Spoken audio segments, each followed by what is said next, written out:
Hello Internet, welcome to Game Theory, where today we continue our analysis of FNAF's newly released ghost stories, The Fazbear Frights. Last week we covered the majority of this book's key reveals, including the massive bombshell where we visit what is chronologically the earliest Freddy Fazbear's Pizza we've yet seen, a location that we have never visited before in any of this series canon, but one that we know to have existed somewhere in the background since the release of FNAF 2. With 6 murders set in 1985, it makes it very likely that this was the mystery location to have closed down the franchise before its grand reopening 2 years later in 1987. And that, loyal theorists, is why I scrounged through every scrap of FNAF content out there, and entered the Stitch Wraith over here. Scott throws out ideas and I'm just digging through his dumpster hoping to cobble it all together into a workable body theory thing. Whatever. As that silly children's workbook taught me years ago, some of the biggest lore reveals in this franchise can happen in the unlikeliest of places. Yeah, we're gonna reveal Golden Freddy's name in this children's workbook word search. Fantastic. Yay! Actually, it was fantastic. I thought it was a brilliant way to do it. That said, I will not forgive dabbing Chica. Never. Truly a cursed image. But you see, I think there was one other massive lore reveal hidden in Fazbear Frights, buried amongst the tales of Extreme Makeover Robot Edition and Ball Pit Time Machine. A lore reveal that is absolutely worth our time exploring today. A lore reveal that introduces us to a character who's been helping to pull the strings since the very beginning. One who's been misleading us about the horrors of Fazbear Entertainment. Someone whose importance goes far beyond just the 40 pages he appears in throughout this book. I think Into the Pit may have just introduced us to the creator of these games. And I'm not talking about Scott Cawthon. Let me explain. One of the strangest inclusions in FNAF VR Help Wanted was a reference to a game designer that was telling lies about the horrors happening at Freddy Fazbear's Pizza. We know that Fazbear Entertainment has developed something of a bad reputation over the last few decades. And while it's true that some stories associated with our name were loosely based on actual events, the majority of them were total fabrications from the mind of a complete lunatic. Lawsuits pending. And yes, that sweet, sweet piece of man candy that you see there is Scott Cawthon himself. Okay, fine, haha, funny joke there, Scott. I mean, this series likes to get self-aware. We're all familiar with that. And for a mainline title in the series, this one felt pretty extreme, but fine, cool with it. And then you keep playing the game, and what started as a one-off tongue-in-cheek joke actually becomes a critical piece of the lore. They lied to us. They lied to all of us. They told us that the whole point of this VR game was to undo the bad PR done by a rogue indie game developer who supposedly made up a bunch of crazy stories that tarnished the brand. But it doesn't stop there. There's more twists in FNAF VR than there is in a typical M. Night Shyamalan movie. Fazbear Entertainment hired the game developer. Those indie games were designed to conceal and make light of what happened. This isn't just an attempt to rebrand. It's an elaborate cover-up. The whole thing starts with oh, this game designer is a joke. Psych! No, he's not. He's actually critical to the lore and is exposing the crimes happening at these restaurants. Booyah, fooled you again. He's actually one of the villains. When the dust actually settles on this plot development, what we're left with is a game designer looking like Scott Cawthon, hired by Fazbear Entertainment to make indie games, the games that we've all been playing up to this point, in order to misdirect us away from the real lore of the story. So of course, I did an episode all about how Scott Cawthon is the villain of FNAF. Let me rephrase what we just heard. Scott is one of the bad guys. He was lying to us. If FNAF VR's tapes are to be believed, pretty much everything we know from the first 3, at least, but maybe even 4, 5, heck 6 games, could all be thrown out as complete fabrications created by Scott Cawthon for the sole reason because he was paid off by Fazbear Entertainment. Except I was wrong. Nothing new to be sure, but here, my timing couldn't have been any worse. You see, earlier that very week that I uploaded that video, Scott made a post on Reddit saying that the indie game developer from FNAF VR isn't him. Here's what he had to say, quote, "The question is this, is Scott Cawthon now a part of FNAF lore? The short answer is no. Yes, I used my own picture for this indie developer because it's an obvious parallel, but that doesn't necessarily mean that it's actually me in universe. End quote. Yeah, Scott, you remain vague and mysterious about the lore for years, half a decade at this point, and this one little detail is the thing that you want to clarify. And you just choose to do it right before my video on this very topic, which, while it is honestly still a perfectly valid theory, gets everyone to dismiss all of the findings for that entire theory since it's the one small detail that I get wrong and everyone focuses on. I don't have feelings about any of that at all. Scott continues, quote again. So no, I'm not canon. Only the existence of a game developer that supposedly made video games based on actual events that may or may not be a cover-up by Fazbear Entertainment is canon. Keep in mind that I do tend to use pictures of me and my family in the games, just because they're so readily available. In FNAF 4, I used a picture of a mountain range that I took while I was a truck driver in West Texas. I used a picture of a snowman that me and my older sons made together. I used a picture of a pet mockingbird that we nursed back to health one year. Do these have lore significance? Well, you probably already know the answer. End quote. Oh, I know the answer, Scott. And that answer is yes! You breathe and it becomes canon.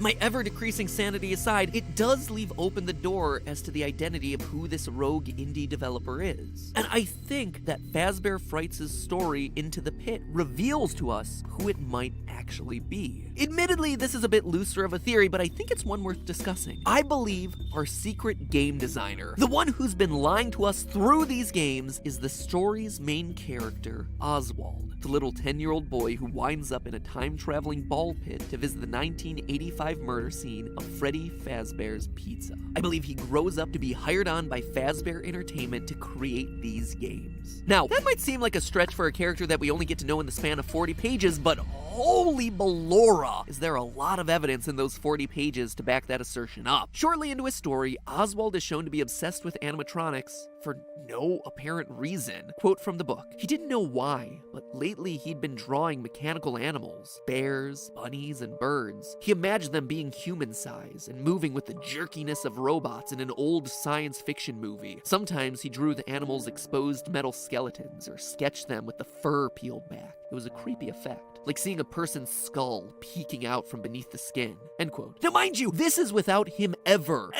having a connection to animatronics. Heck, he doesn't have a connection to the pizzeria at this point in the story. He has never been there. Nothing. This is just him naturally choosing to draw these oddly specific things without any outside references or influences. So already this boy seems to have himself a strange connection to the FNAF lore, or is just a psychopath in training, but there's more. For such a short story, Into the Pit takes a lot of time to establish Oswald as a fan of video games, B-grade Japanese movies, and manga. A lot of time for a 40-page story. We hear about him listening to video game soundtracks. We witness the debates that he has with his father over cheesy Toho-style Godzilla monsters, how funny he finds the actors' lips not matching up with the dubbed-in words in those sorts of movies. He visits the library and we hear about his enthusiasm for the latest manga installment. Now, the connection to video games is pretty obvious here, right? If he likes video games, well, there's a chance that he'd want to grow up to be a designer of video games himself. But it's his connection to old, cheesy Japanese films and manga that really got my gears turning. Think back to Ultimate Custom Night. At various point thresholds in that game, you would unlock the Bear of Vengeance cutscenes, each one clearly inspired by those old, poorly dubbed Japanese samurai movies, the art style clearly riffing on classic anime and manga animations. The mysterious designer of the FNAF games, who presumably made Ultimate Custom Night, would need to be a fan of this style of storytelling to want to incorporate it into his work. And here we have ourselves Oswald, a person who exists in this universe, whose limited characterization is spent establishing him as a fan of exactly this type of storytelling. Speaking of limited characterization, it's a minor connection, but a key point of the story is how money-strapped Ozzy and his family are. The reason he spends so much of his time in the library and the pizzeria is that they're both cheap forms of entertainment during the day, while his family works over the summer. If Oswald were to grow up and end up designing the FNAF games, well, it would actually be a somewhat similar story arc to Scott Cawthon himself. As his story story goes, Scott was a struggling game designer. He was making minimum wage during the day as a Dollar General store clerk and working on his games at night, with none of them going anywhere, many of them being poorly received. The first Freddy's game was the one where all of his years of hard work and grinding finally paid off. There's obviously a lot more to that story, but suffice it to say, Oswald seems to be a character after Scott's own heart, coming from modest means, a fan of nerd culture. So to see Ozzy be the in-universe programmer of these games, to be Scott's literal in-universe stand-in for himself, well, it doesn't seem like that much of a stretch. But okay, saying our designer was this kid who draws spooky animatronics, comes from a low to modest income family, a story similar to Scott, and likes video games and anime is still a bit of a stretch, right? Describes like 90% of kids. Okay, well, maybe not all kids have a psychic connection with a decades-old murder restaurant, but the rest of it, sure, pretty generic kid. Here's the thing though, we're not just talking about Oswald's character traits here. If you look at Ozzy's experience with the Fazbear restaurant in the story, you could see where he'd be inspired to include certain game elements that we ourselves have played through. The first and most obvious is Jeff, the current owner of Jeff's Pizzeria, the pizzeria that took over the abandoned Freddy Fazbear's and Oswald's time. He's described in the book like this, quote, "Jeff was creepy too. He looked 100 years old but was probably just 30. With those heavy-lidded bloodshot eyes, the stained apron, and the slow speech and movement, he was like a zombie pizza chef,"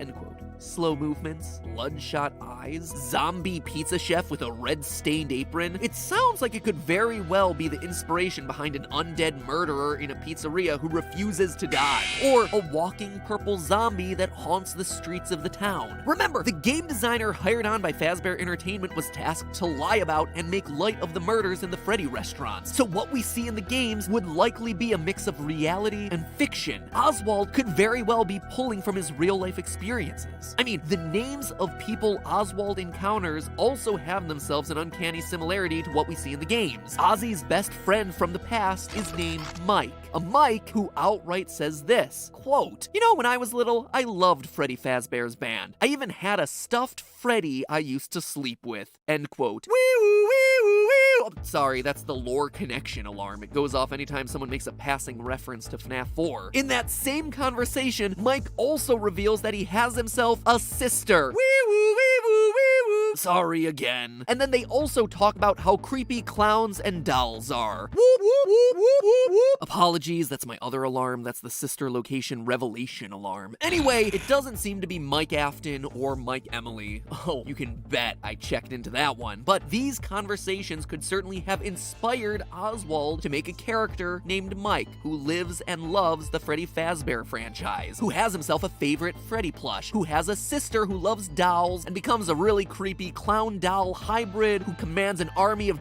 dolls herself. Later in the book, Oswald meets a girl named Gabrielle, who loves Greek myth and gives him the courage to fight back against Golden Bonnie. Gabrielle is a very random character, but one with, again, a very important name. One that is, once again, shockingly similar to one of the kids that we find on our gravestone, Gabriel. Even the theme of this short story could have inspired Oswald's games. You see, after Oswald uncovers the 1985 murders, his dad gets sucked into the time travel pit by Golden Bonnie. And not just sucked in, he's replaced. Suddenly, everywhere his dad should be, Ozzy instead sees the silent, staring Golden Bonnie stalking him, watching him. Ozzy is the only one who sees it too. Everyone else just sees his father like normal. Actually a really creepy, disturbing piece of imagery. One that gets Ozzy to question his own sanity. But it's also one that directly ties back to the core motif of the games. A father, William Afton, becoming a golden bunny to terrorize kids, including his own son. A son who then has to go out, seek, and ultimately rescue his father in order to end the nightmare. And then you just have random lines inserted into the story that kind of fit but kind of don't, but are also oddly specific to key moments throughout the FNAF franchise, like this, quote, "Every day you toss me out on the street like garbage," end quote, which are reminiscent of the FNAF 6 salvage minigames, with animatronics literally being thrown out on the street. This line, as Ozzy says it in the context of the scene, is kind of awkward, but if you're looking at it through the lens of, hey, this is actually a lore connection back to the games, now all of a sudden, it fits